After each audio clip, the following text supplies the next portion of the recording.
से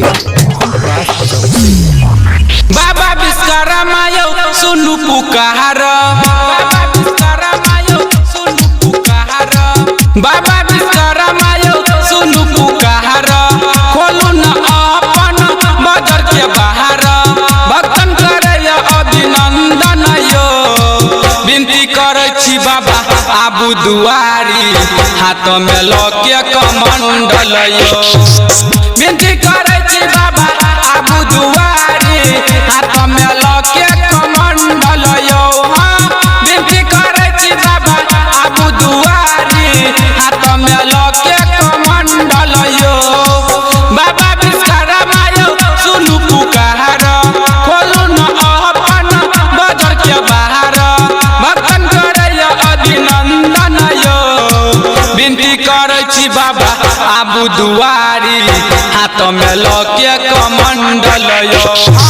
विनती करे छी बाबा आबू दुआरी, हाथ में लके कमंडल यो।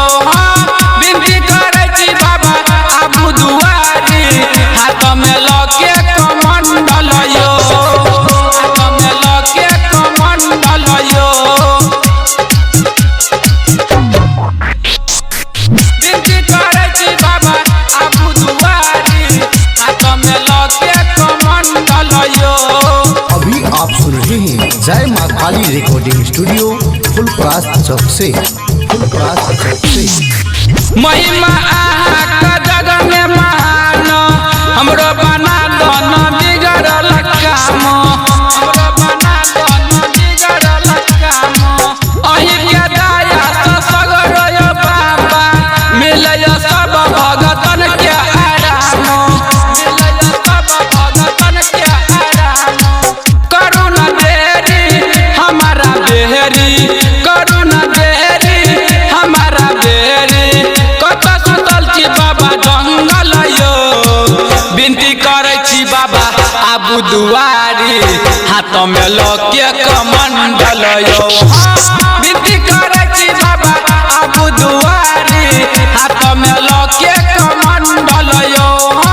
विनती करे छी बाबा आबू दुआरी, हाथ में लके कमंडल यो, हाथ में लके कमंडल यो। विनती करे छी बाबा आबू दुआरी, हाथ में लके कमंडल यो। अभी आप सुन रहे हैं जय माँ काली रिकॉर्डिंग स्टूडियो फुलपरास चौक से सब कहे बाबा आहा के दानी, लिया ना बात कनी हमरो यो मानी, लिया ना बात कनी हमरो यो मानी। दया करू ना बाबा हमारा पर यो, गिरे झर झर आँख से पानी, गिरे झर झर आँख से पानी। डीजे हरुबा संतोष, डीजे चंद्रेश्वर, निर्मलिया ओ हमयो सर्वन दीपक, संग में करे अभिनंदन यो। विनती करे छी बाबा आबू दुआरी, हाथ में लके कमंडल यो। विनती करे छी बाबा आबू दुआरी, हाथ में लके कमंडल यो। विनती करे छी बाबा आबू दुआरी, हाथ में लके कमंडल यो। बाबा विश्वकर्मा यो सुनु पुकार, खोलू न अपन बदर के बाहर, भक्तन करे अभिनंदन यो। विनती करे छी बाबा आबू दुआरी, हाथ में लके कमंडल यो। विनती करे छी बाबा आबू दुआरी, हाथ में लके कमंडल यो। विनती करे छी बाबा आबू दुआरी, हाथ में लके कमंडल यो। जय माँ काली रिकॉर्डिंग स्टूडियो फुलपरास चौक से 91 13 90 67 65।